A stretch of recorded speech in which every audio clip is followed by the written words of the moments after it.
करीम आका अलैहिस्सलातु वस्सलाम ने फरमाया, कुरान की आयत अल्लाह ने फरमाया यखलुकु मा यशा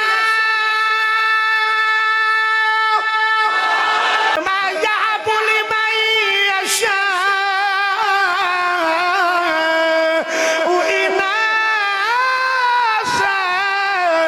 अल्लाह फरमांदा मैं जिन्नू चाहना ओनू बेटियां देना वा यहबु लिमन यशा उज़्ज़ुकूर